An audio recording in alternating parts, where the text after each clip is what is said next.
My mother has died 3 times. Not legally, of course. No death certificate, no obituary, no casseroles lined up on the kitchen counter. Just 3 separate almost heart attacks. 3 dramatic collapses on living room carpet or church steps or in the middle of Target. Each one happening within 24 hours of me making a major decision about my own life. Every time I try to live like a grown woman, my mother's body suddenly becomes a weapon. My name is Hannah Reed. I'm 34 years old.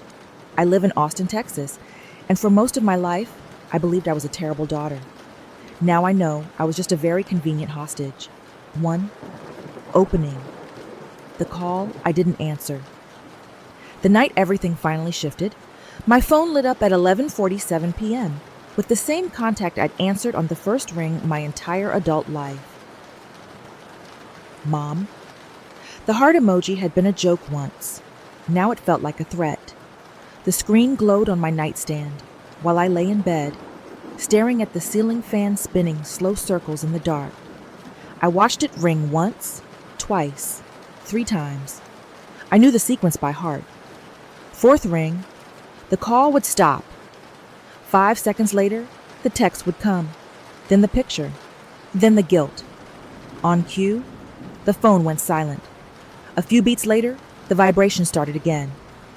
If you don't pick up, I might not wake up tomorrow. Then a photo came through. My mom in a hospital bed, oxygen cannula, finger wrapped in a pulse oximeter, hair pushed back by a nurse's hand.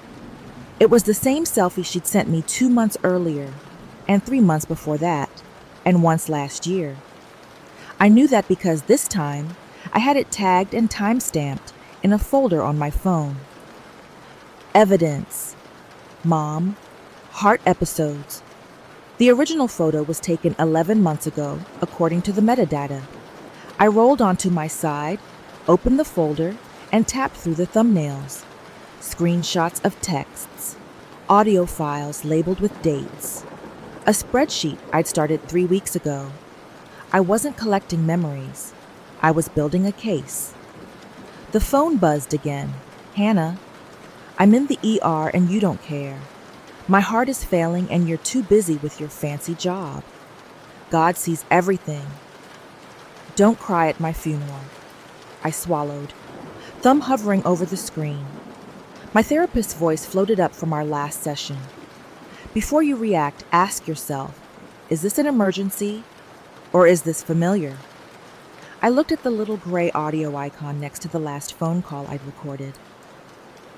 It was from the afternoon before I told my mom I was moving to New York for a promotion. I hadn't even signed the offer yet. She'd collapsed on FaceTime before I finished the sentence. Now, lying in my dark Austin apartment, I pressed play.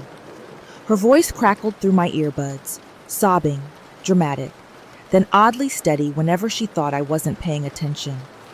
That was the moment I realized something I'd spent 34 years avoiding. My mother didn't just have health issues, she weaponized them. 2. Context. How you become someone's life support. I grew up in Waco, Texas, in a 1-story ranch house my mom still lives in. We were lower middle class, the kind of family that memorized the Walgreens pharmacy hours and knew which ER had the shortest wait times.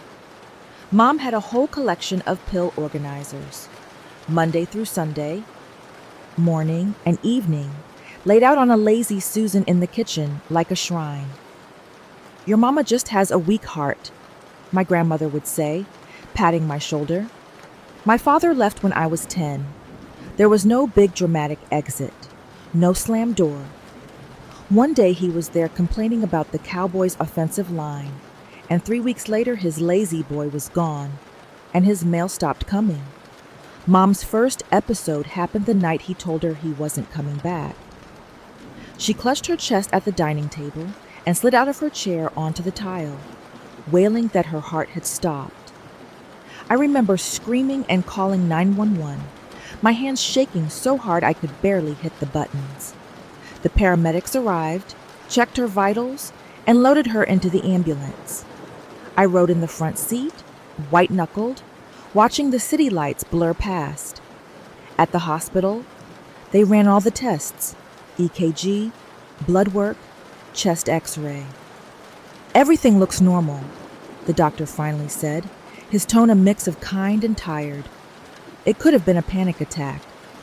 He handed Mom a pamphlet about stress, recommended therapy, suggested follow-up with a cardiologist, just to be safe. On the drive home, Mom stared out the window.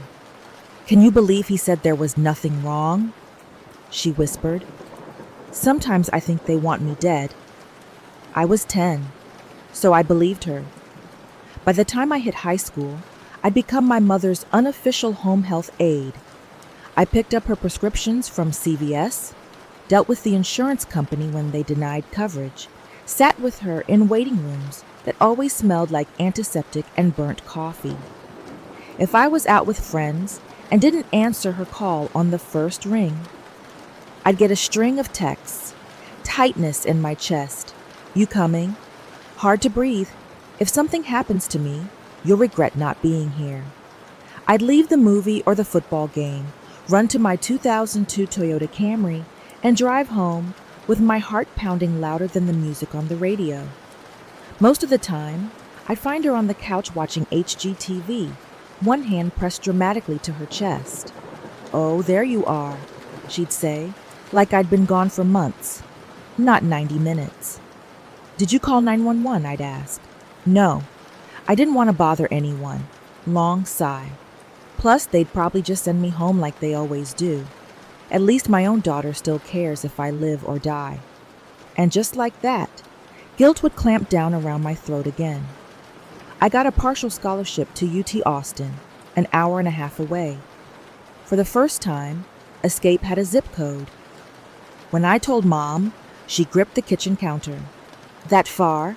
she whispered. "Mom, it's not that far. And I can come home on weekends. It's a good program.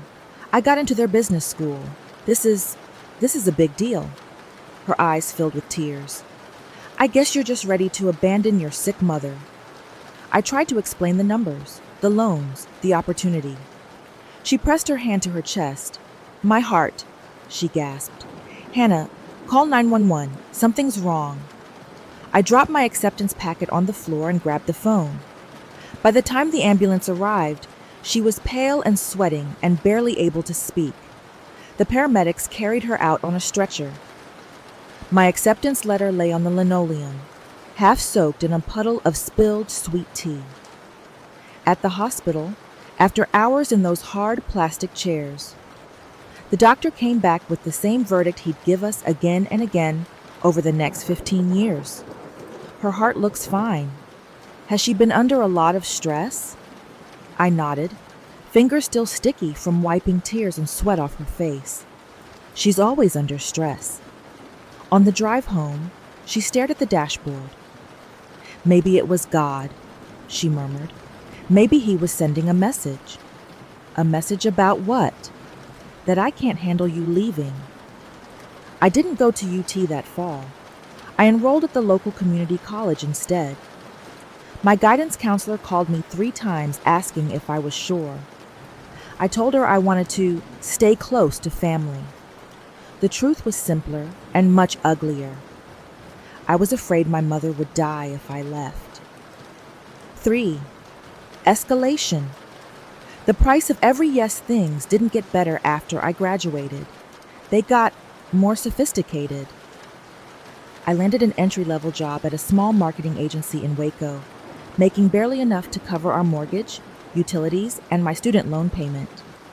Mom could have taken on some hours at a part-time job, but by then she'd leaned fully into her identity as too fragile for work. "They said my blood pressure was elevated," she'd announce after every doctor's appointment. "The doctor said stress could literally kill me." She never mentioned that the same doctor begged her to walk more, cut down on Dr. Pepper, and see a therapist. Those parts never made it into the narrative. When I was 26, I met a guy named Mark at HEB while we were both comparing jars of pasta sauce. He was a graphic designer from Austin down for the weekend to visit friends. We had coffee, then dinner, then a string of dates that felt like breathing fresh air for the first time in years. On our third date, I told him about my mom in the vaguest possible terms. She has heart issues, I said, and anxiety. He nodded, compassion in his eyes. My grandpa had a bypass. Totally different, I know, but I get how scary that stuff can be. He lived in Austin, an hour and a half up I-35. On Sundays, after church, Mom would ask me to drive her around the good neighborhoods, pointing out houses she'd never afford, talking about how lonely she'd be if I ever ran off. "Good thing you're not the leaving type," she'd say, squeezing my knee as I drove. I kept my relationship with Mark quiet for as long as I could. Eventually, he asked the question I'd been dreading. "Have you ever thought about moving? Agencies in Austin pay a lot more. We're always hiring project managers. I could get your resume in front of the right people." I pictured my mom alone in the Waco house, pill organizers lined up like soldiers, her phone close by, ready to dial. "I can't just leave," I said. "My mom depends on me." He studied my face. "Depends on you how?" "She's fragile." A month later, I got an email from a recruiter in Austin. Mark had passed along my info. They were expanding. They needed a project coordinator. The salary figure made my stomach flip. It was nearly double what I was making. My hands shook as I printed the offer at the office. The paper felt heavier than it should have. When I told my mom that night, she went very quiet. "You're joking," she said finally. "I'm not. It's a great opportunity, Mom. Benefits, 401k, health insurance that actually covers things. I could help more with your meds. I could even fly you up to Austin sometimes, or you could move in with me after a while." She pushed her chair back. The leg scraped hard against the tile. "I knew this would happen," she whispered. "You get a little success and you're ready to throw your mother away. That's not—" Her hand flew to her chest. "Hannah," she gasped, her face blanching. "It's happening again. Call 911. My heart, I can't—" I called. Of course I called. At the hospital, under those white fluorescent lights, the doctor was almost apologetic. "Her EKG is completely normal," he said gently. "We're not seeing any signs of cardiac distress.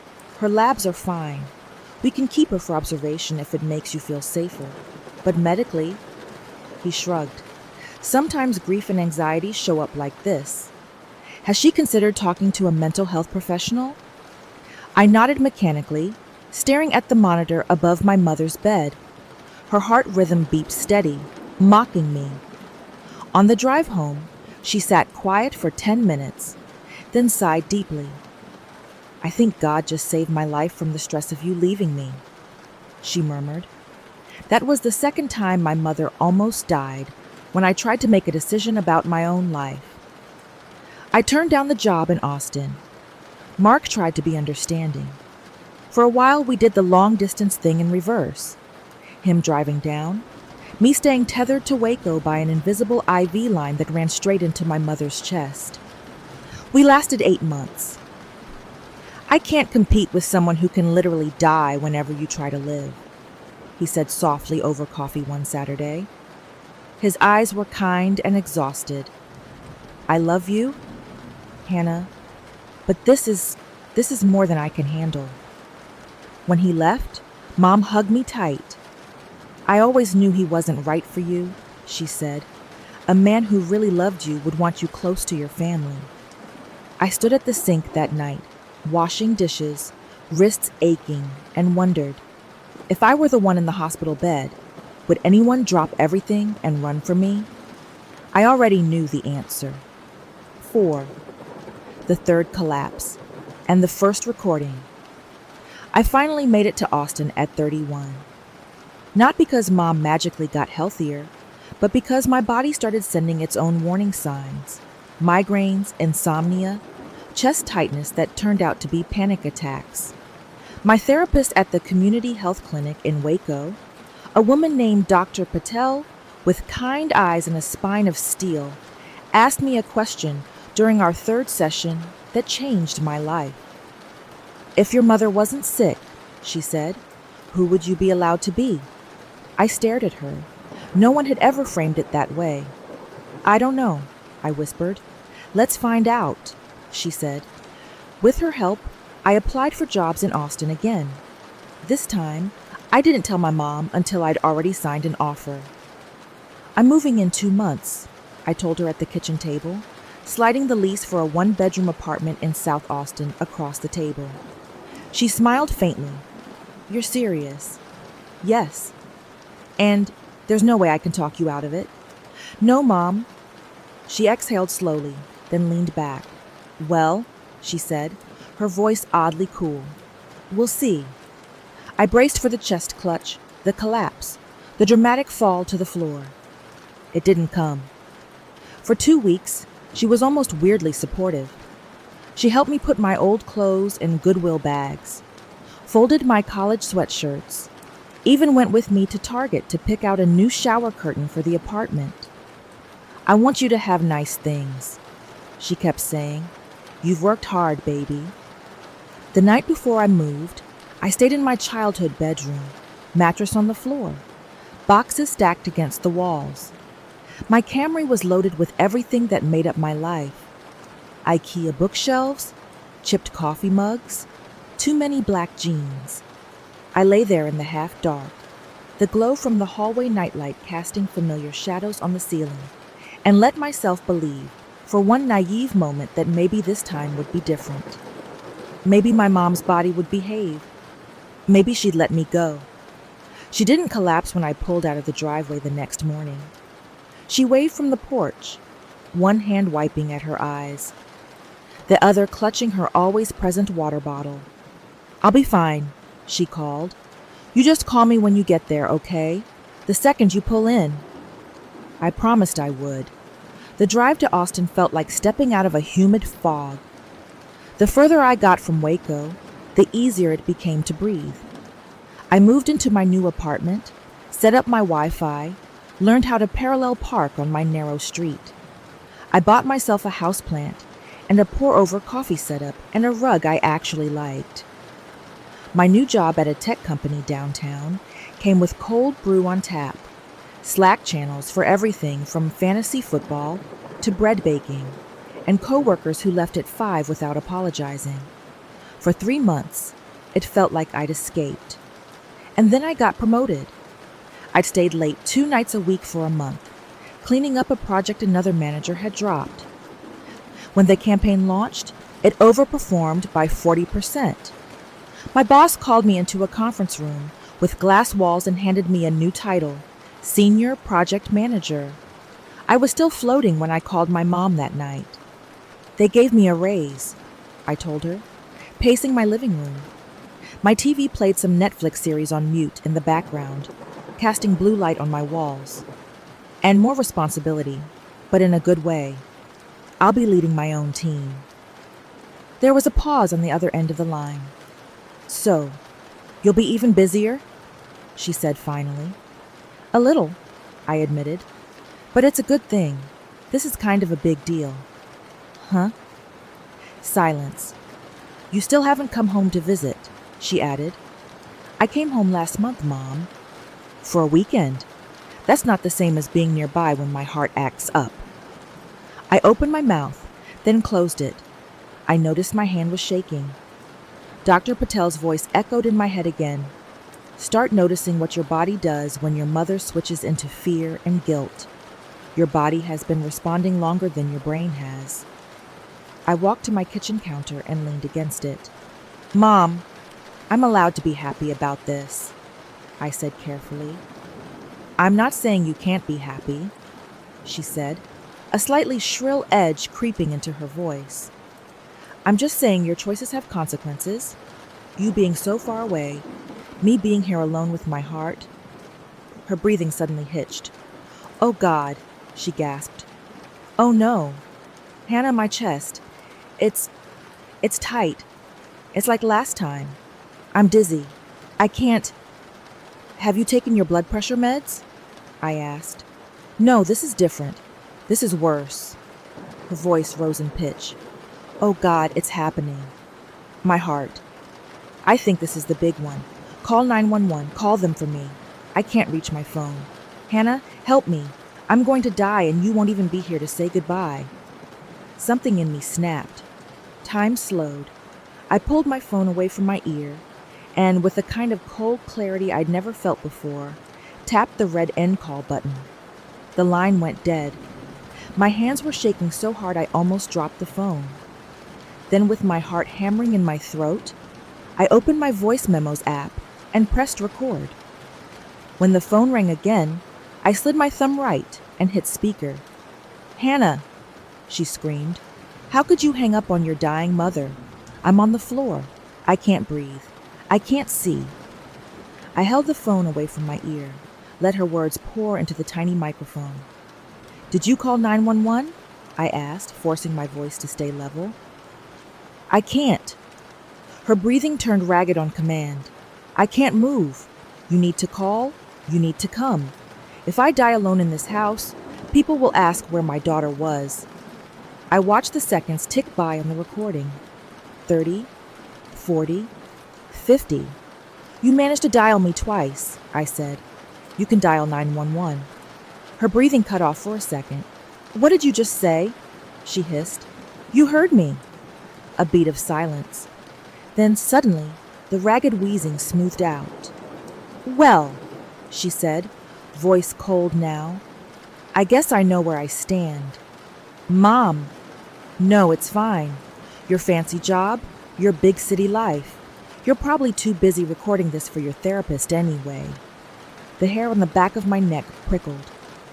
How did you... Click. She hung up. I stared at my phone, chest heaving.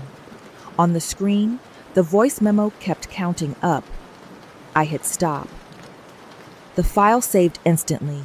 New recording 10:10 p.m. I sat down at my kitchen table, dragged the file into a folder I'd created 3 days earlier, and named almost as a joke, Mom, episodes, calls, and texts. The joke didn't feel funny anymore.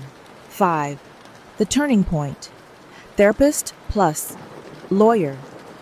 The next week, I played the recording for Dr. Patel. She sat back in her chair, listening with her eyes closed, hands folded loosely in her lap. When it ended, she opened her eyes and met mine. How did it feel to listen to that? She asked. I swallowed. Like watching a horror movie I've seen 100 times, but this time, I could actually see where the jump scares were. She nodded. That last line, she said. You're probably too busy recording this for your therapist anyway. What do you make of that?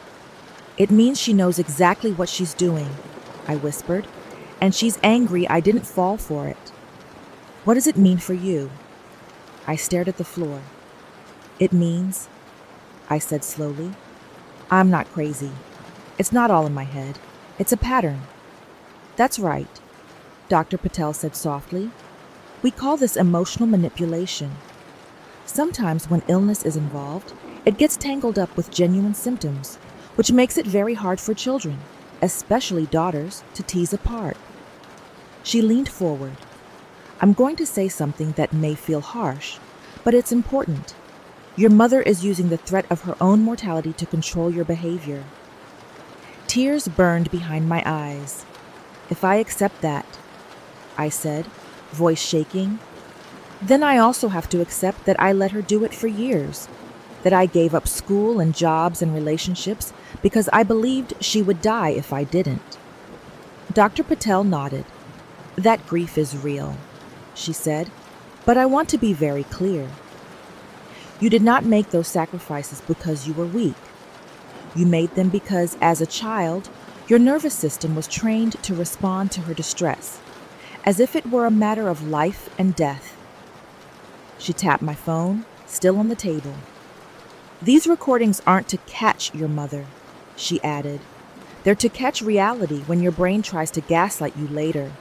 When you hear her say, I'm going to die and it will be your fault, and then hear her switch to calm and cold in seconds, you have proof that your perception is not broken. I nodded slowly. Okay, I whispered. So, what now? We build boundaries, she said. You lower your emergency response to match actual emergencies, not manufactured ones. You put your oxygen mask on first.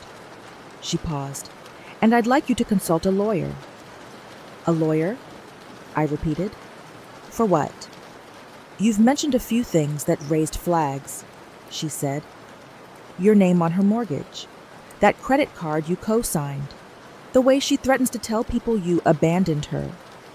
A good attorney can help you understand what legal obligations you do and do not have, and how to protect yourself if she escalates. I exhaled slowly, like letting out air from a balloon I'd been squeezing for years. A therapist and a lawyer, I muttered. Feels dramatic. Dr. Patel smiled gently. When someone's been using drama as a weapon, she said, facts and laws become your best defense. The attorney's office was in a beige building off of Frontage Road in North Austin, the kind with too much parking and a faded subway sign on one corner. Her name was Rebecca Hale, and she had the dry, no-nonsense energy of a woman who'd seen every version of family chaos Texas could produce. I'd brought a neatly organized folder, mortgage statements, the credit card agreement, screenshots of texts where my mom accused me of neglecting a sick parent, the recording Dr. Patel had told me to save. Rebecca flipped through it quickly, making notes with a navy fountain pen. Okay, she said finally, looking up. Let me give you the plain English version. She ticked points off on her fingers. 1. You are not legally required to live in Waco or anywhere else in order to be considered a good daughter. Texas law does not demand adult children live within a certain radius of their parents. I huffed a broken laugh. She smiled briefly and went on. 2. You co-signed a credit card for your mother, which means technically you are fully responsible for that debt. However, you can close the account to new charges and set up a payment plan to get out of it. It will take discipline, but it's doable. Okay, I said slowly. And the mortgage? 3. Your name is not on the deed to the house, she said, tapping a highlighted line on the document. You've been helping with payments, which is generous, but you are under no legal obligation to keep doing so. It's not your loan. If you stop, the bank will go after her, not you. I blinked. I trailed off. I thought because I'd been paying, I was... Nope, she said. Banks care about whose name is on the paperwork, not who Venmos the money. She leaned back. 4. If your mother starts telling doctors, neighbors, or adult protective services that you're neglecting her, these records, she tapped my folder, texts, call logs, proof of financial support, your relocation for work, all of that paints a very different picture, especially if she's been evaluated multiple times with no evidence of actual cardiac disease. So she can't, sue me for abandonment? I asked, feeling faintly ridiculous even saying it out loud. Texas doesn't recognize abandonment of a parent as a civil cause of action, Rebecca said wryly. This isn't a Hallmark movie. I exhaled, some knot in my chest loosening I hadn't known was there. Look, she added, her tone softening. I'm not saying your mom isn't experiencing something. Anxiety can be brutal, but I'm saying you're allowed to stop letting her anxiety run your life. I thought of my mom on the floor, gasping, then snapping back to cold, controlled speech the second I stopped playing along. What if she really does have a heart attack one day, and I'm not there? I whispered. What if she dies, and everyone blames me? Rebecca tilted her head. What if she has one while you're there? She countered. Or while you're in the bathroom? Or on a work call? Are you going to hold yourself responsible for every possible moment for the rest of your life? My throat closed. She slid a card across the desk. I want you to put the poison control number and 911 on speed dial, she said. If she calls saying she's dying, you say, call 911, Mom. If she refuses, you can call a wellness check if you genuinely believe she's in danger. That is what reasonable care looks like. She tapped the folder again. And keep recording, she added. Not to get her, to protect yourself. 6. The plan. Cutting the wires. I left the lawyer's office into the blazing Texas sun, feeling like someone had quietly opened a door in a room I hadn't realized was locked. Over the next month, I did 3 things in parallel. 1. I kept recording. Every time my mom called with an episode, I'd ask, "Did you call 911?" and hit record. Every time she texted something like, "If you loved me, you'd quit that job and come home," I took a screenshot and dropped it into my evidence folder in Google Drive. 2. I slowly cut the financial cords. I called the credit card company and closed my mom's card to new charges, then set up automatic payments to chip away at the balance. I stopped sending extra money each month and instead made a budget that included only what I chose to contribute. I did not put my name on any new bills. 3. I practiced saying one sentence. If you think you're having a medical emergency, you need to call 911. The first time I said it, my voice shook. The 10th time, it didn't.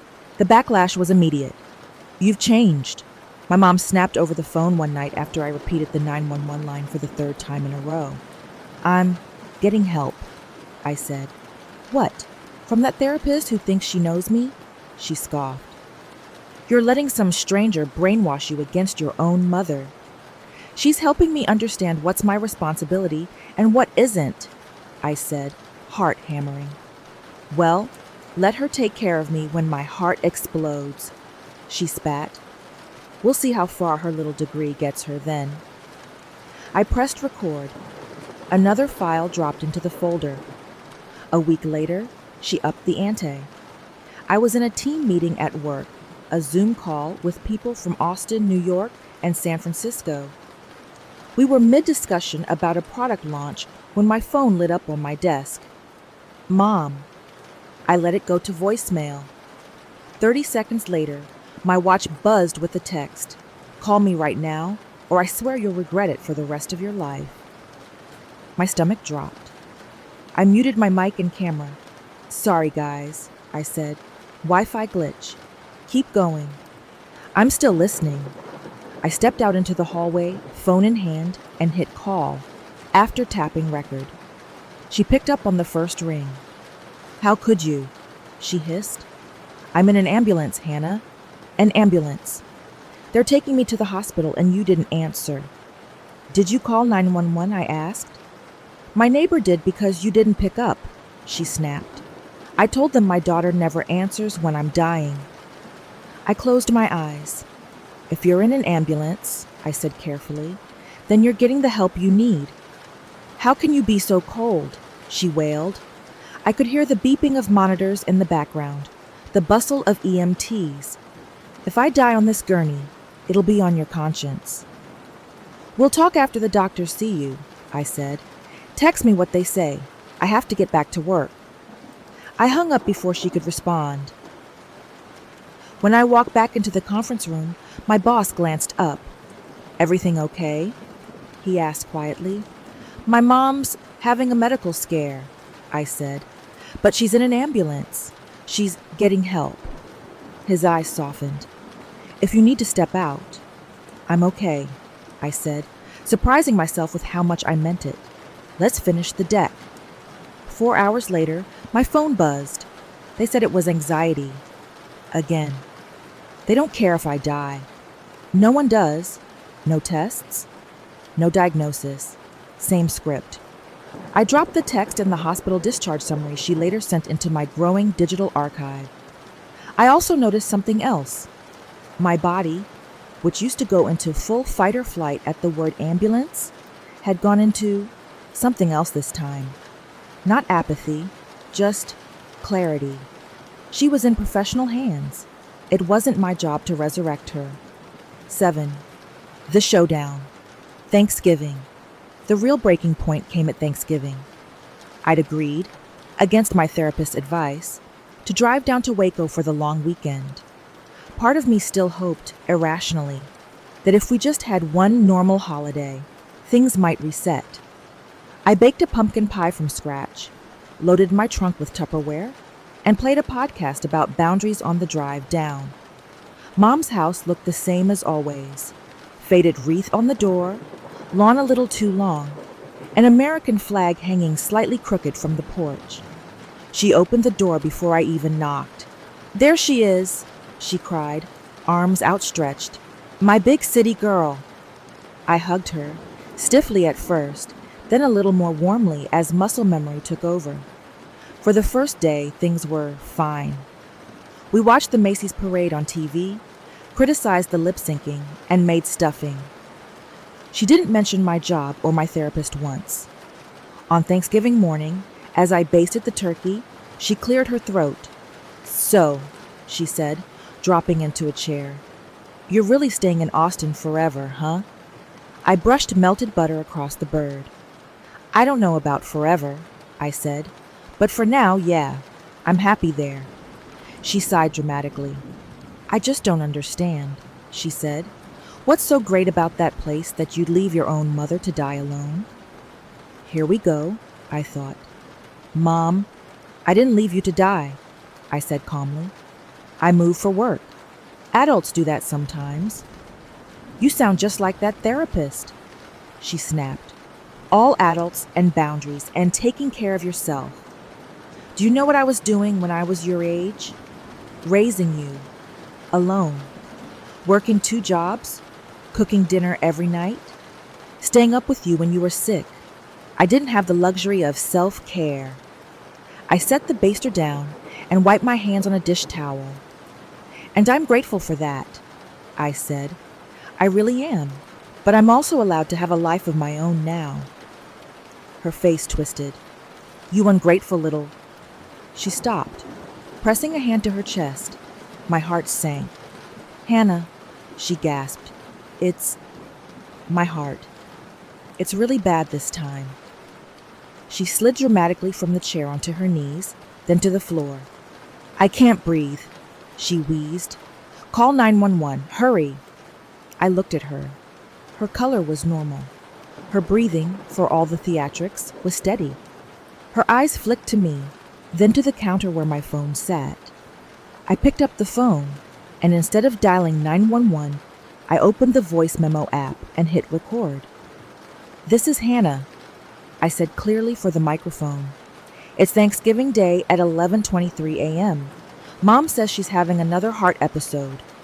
Her eyes widened. "What are you doing?" she hissed. "Documenting," I said. Then louder.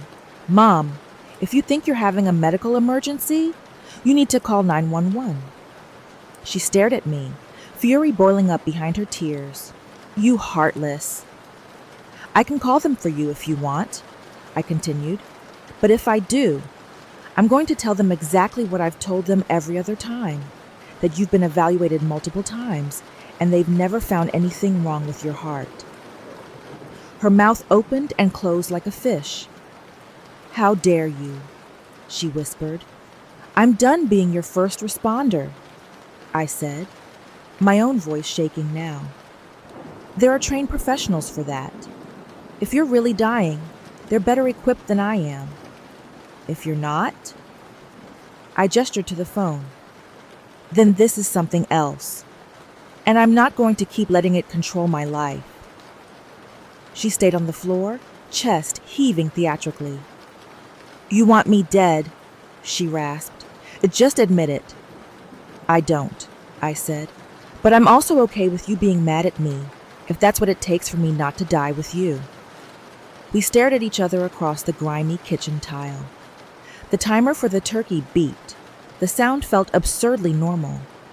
After a long moment, she slowly pushed herself up onto her elbows, then into the chair.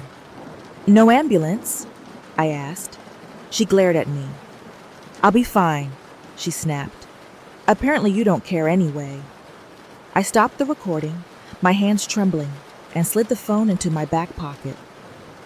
Something fundamental had shifted in that room. She knew it. I knew it. 8. The fallout. Choosing my life? The next day, I drove back to Austin early, pie containers rattling in my back seat. Dr. Patel listened to the Thanksgiving recording with the same calm focus as before. "This was a major step," she said when it ended. "I feel like a monster," I admitted. "What if I'm wrong? What if one day she really does?" "Hannah," she interrupted gently, "when someone has a documented pattern of using health crisis to manipulate, you cannot live your life in permanent crisis mode. Just in case they one day have a real one." She leaned forward. "You did exactly what you were supposed to. You offered the appropriate response.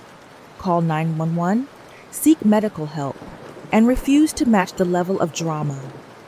That's called detaching with love." "It didn't feel loving," I muttered. "Love isn't always soothing," she said. "Sometimes it's refusing to participate in self-destruction, even when the person insists that your participation is the only proof you care." Within a month, I made 2 more big decisions. First, I told my mom I'd be cutting my monthly financial support in half for 6 months, then reevaluating. "I can't do that," she shrieked over the phone. "I'll lose the house. I'll end up on the street. People will ask where my daughter is while I'm homeless." "Then you may need to sell the house," I said gently. "It's too big and too expensive for one person on a fixed income." "I grew up in this house," she snapped. "You grew up in this house." "Yes," I said, "and now I've grown out of it." She didn't speak to me for 2 weeks. Second, I joined a support group for adult children of emotionally immature parents. We met in a dingy church basement in South Austin, sitting in a circle of folding chairs that squeaked whenever someone shifted. The stories sounded like mine. Moms with mysterious illnesses that always flared during their kids' milestones. Dads with bad hearts who somehow always had enough energy to yell. One woman described how her mother would call her at work, pretending to have strokes whenever she went on dates. "I started recording the calls," she said. When I played one back for my therapist, she said, "Do you hear when your mom stops crying to check whether you're reacting?" I'd never noticed it before. Once I did. I couldn't unhear it. I went home that night and replayed every file in my folder. Once you know where to listen, the pattern is blindingly obvious. 9. The last emergency. 6 months later, my mom tried one last big push. I was at La Barbecue with coworkers, standing in line in the humid Austin air, smelling smoke and spice and meat. My phone buzzed. "I'm in the hospital. They say it's serious this time. Don't you even care?" No picture, no room number, no details. I typed back, "Which hospital, Mom?" "What did the doctor say?" 3 dots. Then, "St. Mark's, cardio unit. They say my heart is weak, might need surgery. I'm probably not coming out of this alive." My heart skipped. I had been bracing for manipulation. What I hadn't prepared for was the possibility that this time she might not be lying. I stepped out of line, told my coworkers I had a family emergency, and walked to my car, my legs suddenly weak. In the driver's seat, I took one deep breath, then another. "Facts," I muttered to myself. "Get facts." I called the hospital main desk and asked for the cardiac unit. A nurse picked up, voice brisk but kind. "Hi," I said. "My name is Hannah Reed. My mom, Linda Reed, texted me that she's a patient there." There was a brief hold, then the nurse came back. "Yes, Ms. Reed, your mother is here," she said. "She was admitted last night for observation. Her cardiac enzymes are normal, EKG normal. She's been seen by the cardiology team." "Is she in danger?" I asked. "No," the nurse said. "We're planning to discharge her later today, with instructions to follow up with a primary care provider and possibly a therapist for anxiety management. She's very distressed." I closed my eyes. Okay, I said. Thank you. One more question. Does she have any surgical procedures scheduled? No, ma'am, she said firmly. There is no surgery planned. I thanked her and hung up. Then I texted my mom. I just spoke to the nurse. She says your heart tests are normal and you're being discharged today. I'm glad you're okay. A minute later, my phone exploded. Wow. Calling the hospital behind my back? You don't trust your own mother? I told them my daughter abandons me when I'm dying. They said that was emotional abuse. But go ahead. Stay in your little Austin bubble while I waste away. I saved the screenshots. I didn't respond. When she started calling, I let it ring. Later that night, I got an email from Dr. Patel in response to the summary I'd sent her. You did exactly the right thing. You checked the facts, responded to reality, and refused to collude with the fantasy. That is what health looks like. 10. New life and new rules. It's been 2 years since that last hospital scare. I still live in Austin. I did end up taking that promotion in New York, but I negotiated a remote first role, splitting my time between Austin and occasional trips to our Manhattan office. I have a circle of friends who know the whole story and don't roll their eyes when I say things like, my nervous system is fried today. I can't do loud bars. I hike the Barton Creek Greenbelt on weekends, volunteer at a local animal shelter, and know the barista at my neighborhood coffee shop by name. My mom still lives in Waco. She did eventually sell the house. Not because of anything I did directly, but because the mortgage company started calling when I stopped making emergency payments. She moved into a smaller apartment across town. We talk once every 2 weeks now, on my schedule. Sunday afternoons, 30 minutes, speakerphone on. Emotional distance set to medium. Before I call, I open my laptop and pull up a little sticky note on my desktop that says, "You are not her doctor. You are not her God. You are not responsible for her feelings. You are responsible for your own life." If she starts to ramp up into an episode, I repeat the same line I've practiced 100 times. If you think you're having a medical emergency, you need to hang up and call 911. If she tries to guilt trip me about my job, my apartment, my therapist, I say, "I'm not available for that kind of conversation. We can talk about something else, or I can hang up." Sometimes she chooses something else, weather, church gossip, what her neighbor's kids are up to. Sometimes she chooses the drama. On those days, I say, "I love you, Mom. I'm hanging up now," and I do. I still record most calls, not because I'm planning to sue her, but because my brain still sometimes whispers, "Maybe you're exaggerating. Maybe she isn't that bad." When that voice pipes up, I play back a file. The evidence shuts it down fast. 11. What I learned. The hard way. If you're still listening to this, maybe you have your own sick parent. Maybe every time you try to move out, get married, take a job, they suddenly can't breathe or feel their heart stopping. Maybe you've been trained to believe that their body is your responsibility. Here's what I know now. After therapists and lawyers and too many nights crying on my bathroom floor so my downstairs neighbor wouldn't hear. You are allowed to fact-check the situation. Calling a nurse, asking for test results, or checking patterns doesn't make you a bad child. It makes you an informed adult. You are allowed to say, "I'm not your doctor." There are entire medical systems built to handle emergencies. You are one person with one life. Guilt is not proof of obligation. Sometimes it's just a side effect of breaking a family rule that was never healthy to begin with. Recording calls and saving texts is not paranoid. It's how you rebuild trust in your own perception when someone has been gaslighting you with their own body for years. My mother may never admit what she's done. She may go to her grave insisting that I abandoned her. But I will go to my grave knowing the truth, that I showed up for her in every way a child reasonably could, and then some. That I paid bills, answered midnight calls, drove home at the drop of a hat for decades. And that when I finally chose to stop letting her illness, real or imagined, dictate my existence, I didn't become a villain. I became a person. I still worry sometimes when she doesn't text back for a few days. I still wake up from dreams where she's on the floor and I'm dialing, and no one answers. But then I make coffee in my little Austin kitchen, open my laptop, and go to work at a job I actually like in a city I chose. I water my plants. I pet the shelter dogs. I call my friends. I live.